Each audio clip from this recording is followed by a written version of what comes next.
is actually. It's pretty nice, but it's a little small. But you can't have everything. Also, I'm sitting on kind of a crappy chair, so it kind of creaks a lot. I'm hoping that doesn't turn up too much in the video, but okay, so I got approved for making videos that are longer than 15 minutes, I think. So I might test that out in this video. We'll see.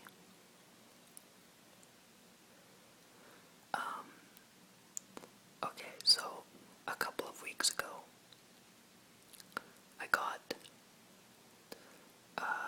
two messages from two different people. One was asking, she had just watched the video on the car accident where the 17-year-old girl died. And she asked me how I'm not screwed up after that. And I didn't really know what to say to her, so I didn't really reply, but and then a couple days later I got a message from somebody saying that they had just joined the fire department and they wanted some advice of how to handle traumatic scenes. And then a few days ago, I got a couple of requests from his channel name is Fire Rescue Call. I'll put the link to his channel in the description, but he suggested that I do a video on it, so that's what I'm gonna do. So this video is just gonna be me talking about how I deal with some of the things that I see. And this is how I deal with it. It doesn't mean that's how everybody should deal with it. And this video is largely going to be focused on first responders, firefighters, police, paramedics, that type of thing. But if you've ever come across a car accident or any dramatic scene, I guess it might be able to help you too. So we'll see. Okay, so this first part is going to be directed at the guy who asked me how to deal with traumatic scenes. You gotta find your own way of dealing with it.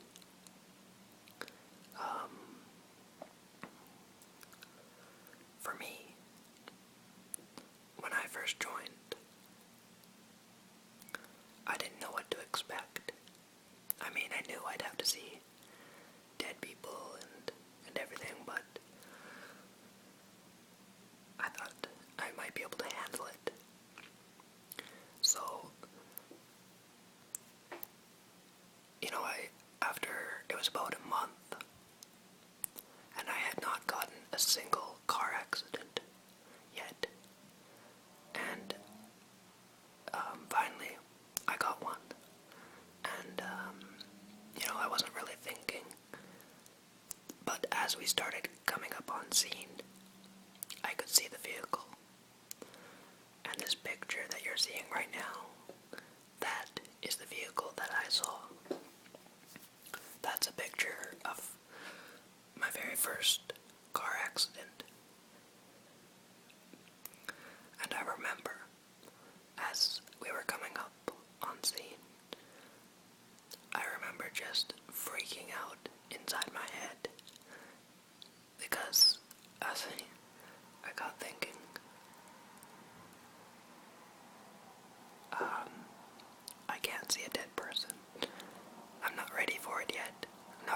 it yet.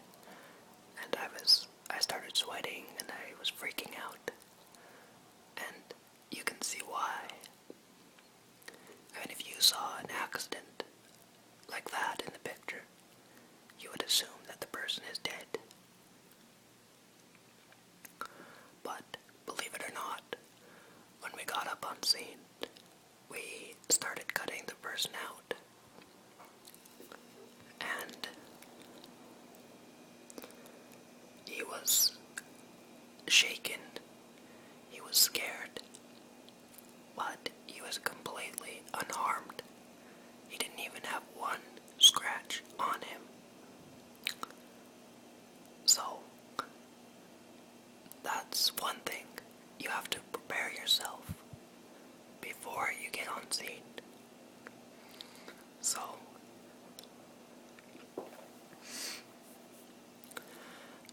an accident that looks that bad doesn't necessarily mean it's going to be bad.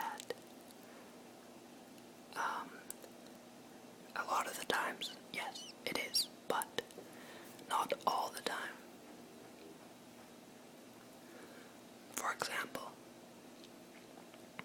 the next call that I got, it was during a blizzard, a really bad blizzard, and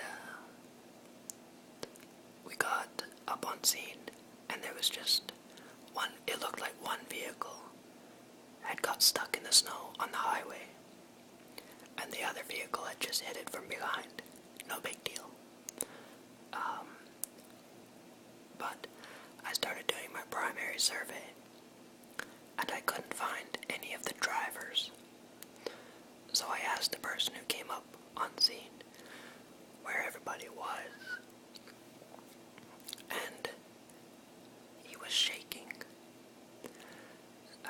And he pointed to what just looked like a clump of snow. So I went over to it. I brushed off all the snow, lifted off a jacket, and there was a body underneath. And that was the first body I've ever seen, and it was a bad one. The guy was, he had gotten stuck in the snow, and he tried to dig himself out, but another car came and couldn't see, and hit him, and it cut him in half, and he was just a mess, and he was frozen solid, too, because it was like -40 out, and, you know, that's my point. You can't, just because it doesn't look bad, doesn't mean it's not going to be. It just looked like a minor fender bender, but you never know. So for every single call, you have to mentally prepare yourself for what might happen and for what you might see.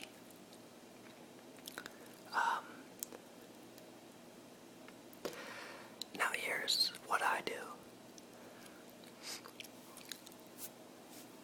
After I've been to a call where somebody has died,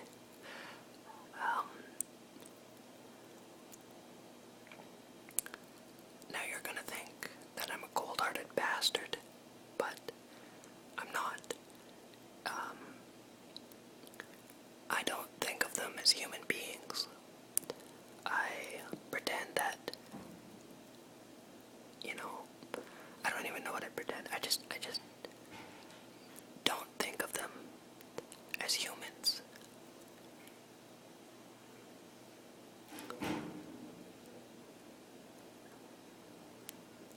And that's always worked well for me. Because the moment you start thinking about how, you know, they must have had kids, they must have had a wife, and the moment you start imagining the pain that they're going through, that's when it hits you. That's when it starts to bother you. So you can't do that. Or at least that's that's what works for me.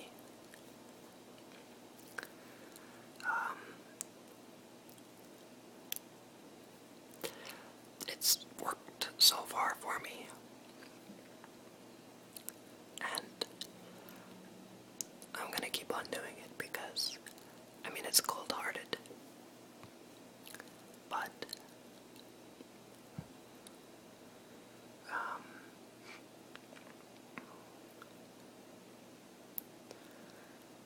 now I really started listening to that rule after the car accident with the girl who died in my arms, because I started to connect with her, and I started to think of her as a human being, and that's when I started to get bothered. I mean, hell, I was even starting to tear up while I was with her, and you can't do that. So, and you know, it still bothers me. She's literally the only person I've still thought of, because I still think of her as a human being.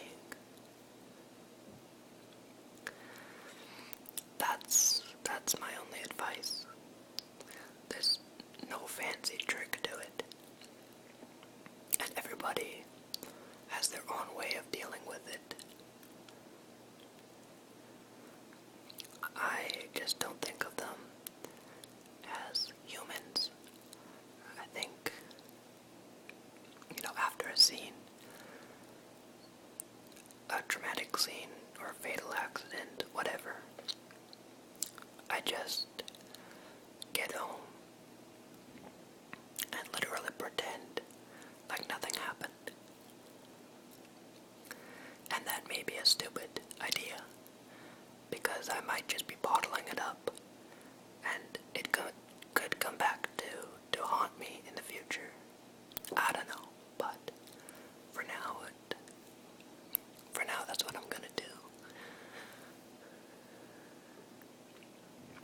Because, one thing I can suggest would be talk to your family, and talk to your friends, and talk to counselors about what you see. Get it out. Don't bottle it up like I'm doing. Tell people about it. Don't let it just, blow up one day. Don't bottle it up. But honestly, there's not really any good advice that I can give you. You've kind of got to find your own way of dealing with it.